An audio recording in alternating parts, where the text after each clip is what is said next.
اعوذ باللہ من الشیطان الرجیم بسم اللہ الرحمن الرحیم السلام علیکم ورحمۃ اللہ علیہ وبرکاتہ۔ ناظرین کرام، میں ہوں فیصل سید، آپ میرا یوٹیوب چینل دیکھ رہے ہیں۔ امید کرتا ہوں آپ جہاں بھی ہوں گے رب تعالیٰ کی پناہ میں عافیت سے ہوں گے۔ ناظرین، عمران خان اس وقت حکومت کے لیے ایک خطرہ، ایک چیلنج، ایک بھیانک قسم کا ڈراؤنا خواب بن چکا ہے۔ عمران خان نے حکومت کو ہر طرف سے گھیر لیا۔ مریم صاحبہ واپس آ رہی ہے ایک بیانیے کے ساتھ، ان کو واپس میدان میں اتارا جا رہا ہے، مگر نواز شریف صاحب جو ہیں وہ پاکستان نہیں آئیں گے۔ اس کے ساتھ ہی خیبر پختونخوا میں وزیر اعلیٰ کے نگران وزیر اعلیٰ کے حلف اٹھانے کے بعد الیکشن کی تیاری شروع کر دی گئی۔ پنجاب میں بھی الیکشن کا بغل بج چکا ہے۔ تو سب سے پہلے عمران خان صاحب کی بات کرتے ہیں۔ عمران خان صاحب نے حکومت کو چاروں شانے چت کر دیا۔ اسمبلیوں کی تحلیل کا اتنا بڑا ہتھیار اس نے چلایا کہ حکومت کے پاس کوئی راستہ ہی نہیں بچا۔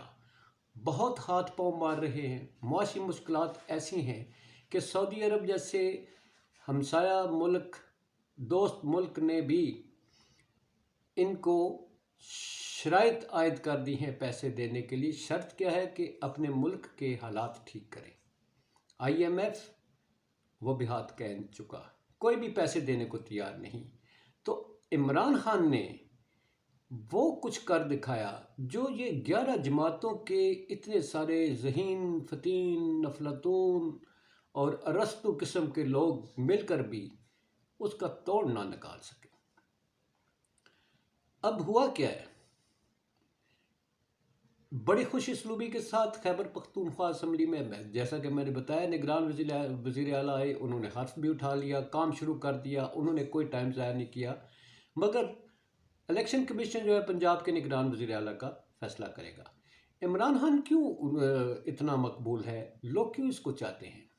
اس کی وجہ ہے عمران خان کرپٹ آدمی نہیں ہے، نہ ہی وہ اپنا کوئی وارث سیاست میں لانچ کرنے کا ارادہ رکھتا ہے، نہ کوئی انڈسٹریز قائم کرنے کا ارادہ رکھتا ہے، نہ اس کی کوئی انڈسٹریز ہیں۔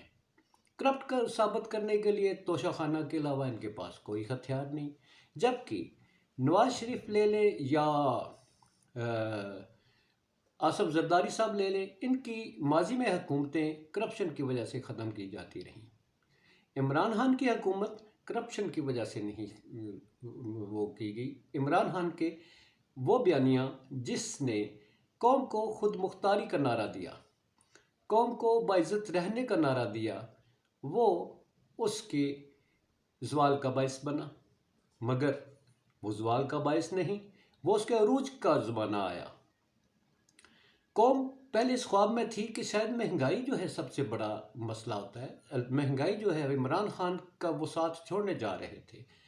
اگر رجیم چینج نہ ہوتا اور ایک عمران خان اپنا ٹینیور پورا کرتے تو شاید یہ قوم ان کو سمجھ نہ پاتی کہ انٹرنیشنل حالات کس طرف جا رہے ہیں۔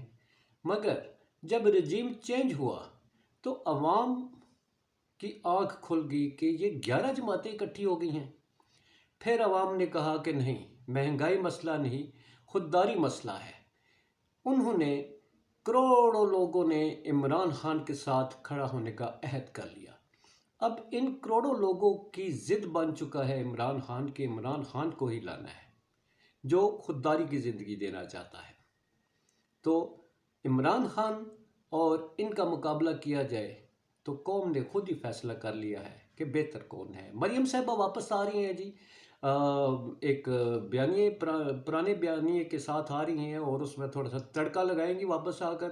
جنرل باجوہ کو سنا ہے کہ وہ تختہ مشق بنائیں گی اور انہیں پہ تنقید کریں گی۔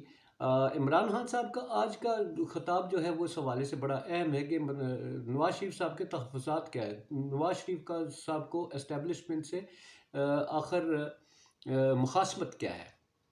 دو اعلیٰ افسران کے وہ بتاتے ہیں کہ جنہوں نے پاناما کیس میں اس کے نواز شریف صاحب کے خلاف ثبوت لائے تھے، وہی وجہ ہے اسٹیبلشمنٹ سے دشمنی کی۔ اب نگران وزیر اعلیٰ پنجاب کی طرف دیکھیے جی، وہ الیکشن کمیشن فیصلہ کرنے جا رہا ہے۔ اب دیکھیے الیکشن کمیشن کس وقت لے کے جاتا ہے، مگر عمران خان نے ان کو ایسا گھیر رکھا ہے کہ جس سے ان کا نکلنا مشکل ہو گیا۔ اس کے نکلنے کا ایک ہی گیٹ ہے، ایک ہی دروازہ ہے، ایک ہی کھڑکی ہے، ایک ہی فرار کا راستہ ہے، وہ ہے الیکشن۔ الیکشن نہیں کروائیں گے، یہ اپنی مرضی کا نگران وزیر اعلیٰ لگائیں گے، اپنی مرضی چلائیں گے، تو حالات اتنے بے قابو ہو جائیں گے شاید ان کو بھاگنے کا موقع بھی نہ ملے۔ مہنگائی کی وہ اس وقت لہر آنے والی ہے، یہ وہ کچھ کرنے جا رہے ہیں کہ جس کا عوام سوچ بھی نہیں سکتی۔ اللہ سب کا حامی ناصر ہو۔ اپنا بہت سارا خیال رکھیے۔